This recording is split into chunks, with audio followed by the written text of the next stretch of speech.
So, the three orders. It sounds kind of like a secret society, right? But for 1,000 years, this was the actual blueprint that shaped all of Europe. It decided who fought, who prayed, and who did all the work. Let's dig into how this system was born from total chaos and how, in the end, it all came crashing down. All right, I want you to imagine something for a second. The biggest empire the world has ever known has just completely fallen apart. There are no rulers, no army, just chaos. How would you even begin to rebuild a society from scratch? Well, for the people of Europe after the Roman Empire fell, this wasn't just a thought experiment. It was their reality. With no central government to keep the peace, conflict was everywhere, and your survival came down to one thing, and one thing only: protection. And protection came from controlling land. So everything, social status, power, life itself, became centered around land, the resources on it, and the loyalties it could buy.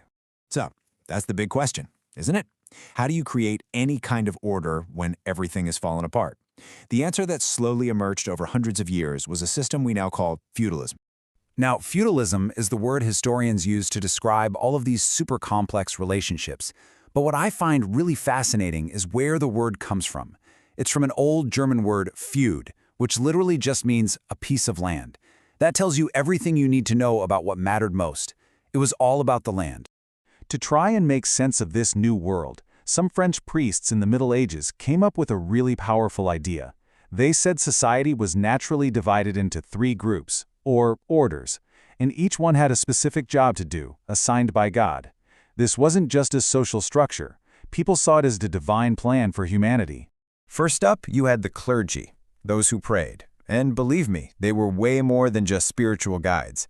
The Catholic Church was basically a state within a state. It had its own laws, it owned huge amounts of land, and it could collect its own taxes. Their job was to pray for everyone's souls. The second order was the nobility, those who fought. This is really the heart and soul of feudalism, a system called vassalage. And here's how it worked. A king gives a huge piece of land to a powerful lord, who becomes his vassal. In return, that lord swears loyalty and promises to provide soldiers for the king's army. Then, that lord would chop up his land and give it to lesser knights, and so on.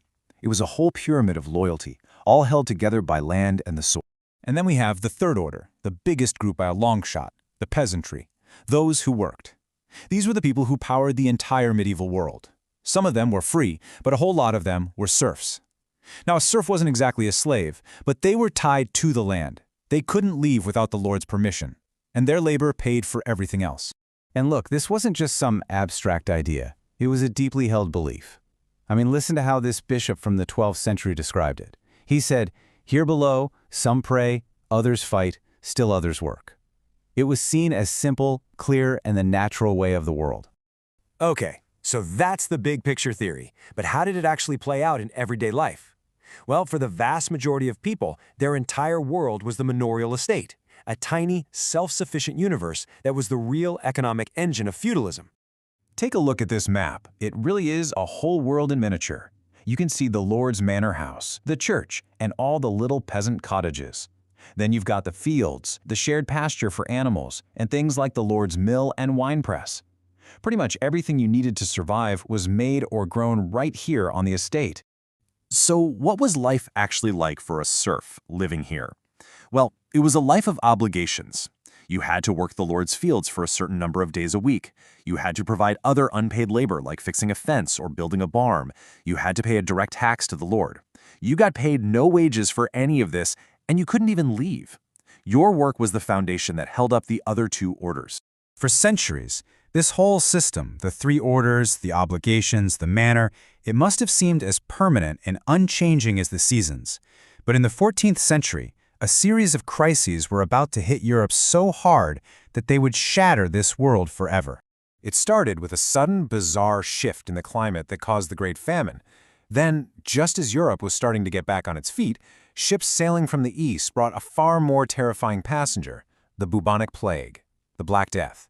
This wave of death caused so much social chaos that it led to violent uprisings, like the massive peasants' revolt in England.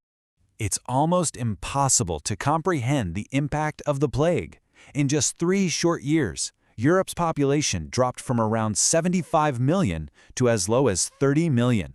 Just let that sink in for a moment. Nearly half of the entire continent was gone. The Italian writer Giovanni Boccaccio captured the absolute horror of it, writing about how many people had breakfast with their kinfolk and the same night supped with their ancestors in the next world. But here's the wild paradox. All of this catastrophe actually created a world of new opportunities. With so many people gone, there was a sudden, severe labor shortage. The old feudal bonds just started snapping. The peasants who survived could now demand higher wages, and the power of the old land-owning nobles started to completely fall apart. And stepping right into this power vacuum was a new kind of leader. These incredibly ambitious kings, these new monarchs saw their chance to centralize power. They created their own professional armies, so they didn't need their lords anymore. They built up bureaucracies to actually run their kingdoms, and, most importantly, they started national tax systems to pay for it all. And the result was this absolutely profound shift in power. The local authority of lords and knights was being replaced by the centralized power of monarchs like Queen Elizabeth I. That fragmented feudal world was literally transforming into the nation-state, the kind of political structure we all still live in today. So, in the span of just a couple of centuries, an entire social order collapsed and was rebuilt from the ground up. A world that was defined by personal loyalty between a lord and his vassal was replaced by a much more impersonal one between a state and its subjects. A system built on land gave way to a system built on taxes and territory. It's an incredible transformation, and it leaves us with one last question.